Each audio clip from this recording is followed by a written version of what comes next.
दोस्तों नमस्कार, मैं सुब्रतो। सभी को बुक रिव्यू का इस चैनल में दोबारा स्वागत। आज का सफ़र शुरू करने से पहले कुछ बात आपसे कहना है। पिछले 3 वीडियो में कुछ तकनीकी खामियों के कारण ऑडियो क्वालिटी उतना अच्छा नहीं रहा, जो मैं लगातार सुधारने का कोशिश कर रहा हूँ। उम्मीद है आप लोगों का साथ मिलता रहेगा। आज का टॉपिक कुछ खास है। शीर्षक का नाम है आस्था। ये ऐसा एक शब्द है जिसका ऊपर सब कुछ निर्भर करता है। किसी काम में आस्था नहीं तो कुछ नहीं। आज का सफ़र में जितना हम आगे चलेंगे उतना ही हमें पता चलता जाएगा कि कुछ ऐसा शब्द है जो आस्था को हासिल करने में बड़ा अहम किरदार अदा करता है। आस्था एक मानसिक अवस्था है जिसे इच्छा द्वारा विकसित किया जा सकता है। इसके लिए अपना अवचेतन मस्तिष्क को बार बार सकारात्मक निर्देश भेजना होगा। जब इंसान कोई काम करता है तो उद्देश्य यही होता है कि इच्छा की भावनात्मक रूप को किसी चीज़ में बदला जाए। इसमें आत्मसुझाव या ऑटो सजेशन का महत्वपूर्ण भूमिका रहता है। मस्तिष्क द्वारा अवचेतन मस्तिष्क में बार बार लगातार दिए गए पॉजिटिव आत्मसुझाव के माध्यम से आस्था विकसित होता है। जब कोई विचारों का पीछे प्रबल भावना और आस्था का मिश्रण होता है तो विचार किसी समतुल्य में बदलने लगते हैं। अब जरा समझते हैं कि आस्था क्या चीज़ है और इसे कैसे विकसित किया जाता है। नए विचारों के प्रति शंका का भाव रखना इंसान का जन्मजात स्वभाव है। इस शंका का भाव से उभरने के लिए हमें अपना अवचेतन मस्तिष्क को बार बार प्रेरित करते रहना होगा। सही तरीक़ा से अवचेतन मस्तिष्क को प्रेरित कैसे किया जाए उसको ज़रा समझते हैं।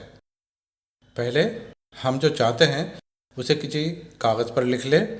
दूसरा, किसी शांत जगह में बैठकर जोर से लिखे हुए शब्द को दोहराए हुए शब्द हमारे खुद के कान तक जरूर पहुंचना चाहिए। तीसरा, उस समय सीमा के बारे में सोचें जो आप पाना चाहते हैं। चौथा, उस चीज़ को पाने के बाद आप उसे काम पर लगाकर क्या पाने वाले हैं। मतलब आप अगर किसी निश्चित राशि या धन प्राप्त करना चाहते हैं तो उससे आप क्या करेंगे। आप पाएंगे कि वह धन पहले से ही आपके पास मौजूद है। पांचवा, अपने वक्तव्य को कागज़ में लिखकर ऐसी जगह पर रखें ताकि आपकी नज़र के सामने वो हमेशा रहे। छठा, लिखे हुए वक्तव्य को सुबह और रात दोहराएं जब तक कल्पना में वो चीज़ दिखने न लगे। इस कार्यवाही से अवचेतन मस्तिष्क यकीन करने लगेगा कि हमें इस बात की पूरा भरोसा है। चमत्कार होने लगेगा। शंका आस्था में और जल्द ही आस्था पूर्ण आस्था में बदल जाएगा। ऐसे ही आस्था विकसित होते हैं।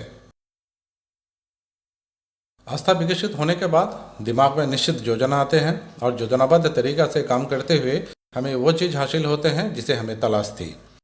आस्था जो एक मानसिक अवस्था है वह प्रबल इच्छा से पैदा होते हैं। विश्वास के साथ आशावादी होकर अपनी इच्छा को हकीकत में बदलने के लिए उस संदेश को अवचेतन मस्तिष्क तक पहुंचाना होगा। आस्था का विकास के लिए लगातार अभ्यास की ज़रूरत पड़ेगी। अगर असफलता का इलाज करना है तो आस्था ही एकमात्र तरीका है। इस पूरी प्रक्रिया में आत्मसुझाव का एक अहम किरदार है। आस्था के साथ जब प्रार्थना जुड़ता है तो इंसान अनंत प्रज्ञा के साथ सीधे जुड़ जाते हैं। ये आत्म साक्षात्कार का स्थिति है जहाँ व्यक्ति अपने असली स्वरूप को समझने लगता है। अनंत प्रज्ञा ज्ञान की वो स्थिति है जो तर्क या अनुमान से परे सीधे अंतर्ज्ञान से प्राप्त होता है। सिर्फ आस्था के माध्यम से ही इंसान अनंत प्रज्ञा की शक्ति का दोहन कर सकता है। मज़े की बात यह है कि कोई भी विचार को अगर बार बार जल्दी से अवचेतन मस्तिष्क तक पहुंचाए तो विचार भौतिक समतुल्य में बदल जाता है, चाहे वो विचार सकारात्मक हो या नकारात्मक। आम आदमी द्वारा खुद को बदकिस्मत या दुर्भाग्य से घिरे हुए पाना भी इसी खेल का हिस्सा है। क्यों न हमारे मस्तिष्क को सकारात्मक भावना द्वारा आस्था का स्थायी निवास बना दिया जाए। पूर्ण आस्था से अभ्यास जारी रखें। दिल से की गई प्रार्थना कभी व्यर्थ नहीं जाते।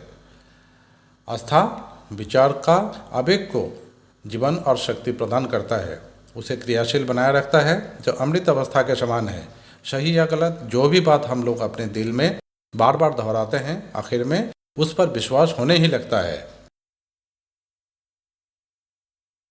लेखक नेपोलियन हिल ने इस अध्याय द्वारा आगाह करते हैं कि हम सबको अपनी मानसिक पूंजी या दायित्व का हिसाब लगाना चाहिए ताकि हम अपने आत्मविश्वास को पहचान पाए। हमारे सबसे कमजोरी आत्मविश्वास का कमी तो नहीं, इस कमी को दूर करने में आत्मविश्वास का सिद्धांत मददगार साबित होगा जो अगला अध्याय में बताया गया है। जिस तरह का विचार को इंसान अपना मस्तिष्क में सहानुभूति के साथ जगा देता है, अपनी भावना के साथ जोड़ता है, प्रोत्साहित करता है, राज करने देता है, इंसान ठीक उसी तरह बन जाते हैं। उस प्रेरक शक्ति के माध्यम से इंसान का हर गतिविधि, कार्य और कर्म नियंत्रित होने लगता है। इस अध्याय के आखिर में इंसान आत्मविश्वास कैसे हासिल करे उसका कुछ फॉर्मूले दिए गए हैं। ये एक मानसिक व्यायाम जैसा है जिसे हासिल करनी है तो गहन अभ्यास की ज़रूरत पड़ेगी। आप अगर खुद किताब का अंदर जाकर इसको पढ़ ले, समझ ले तो बेहतर होगा। ये फार्मूला पॉजिटिव आत्म सुझाव के फार्मूले पर काम करता है जो इस प्रकार है। पहला, मैं जानता हूँ, अपेक्षा रखता हूँ, मुझ में जीवन के निश्चित लक्ष्य को हासिल करने का योग्यता है। मैं खुद से यह वादा करता हूँ कि निरंतरता और लगन के साथ इसे हासिल करने के लिए काम करता रहूँगा।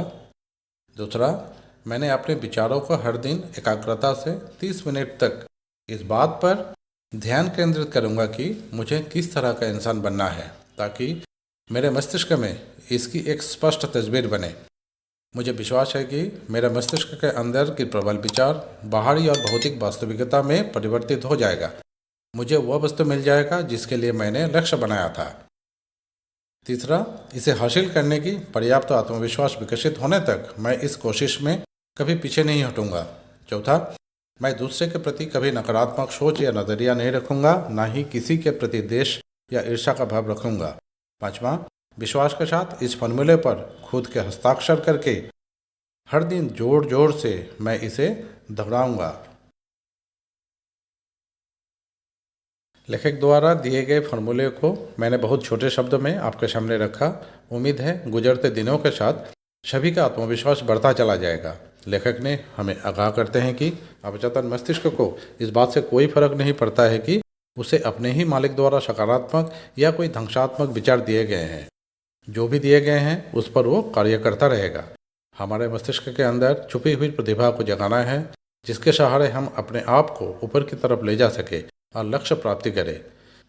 इस अध्याय में ऐसे कुछ व्यक्ति का उदाहरण दिया गया है जिसके पास पहले कुछ नहीं था, लेकिन सिर्फ दिमाग में बसे एक विचार के बदौलत वो एक दिन इतिहास में अपना नाम दर्ज कर पाए थे।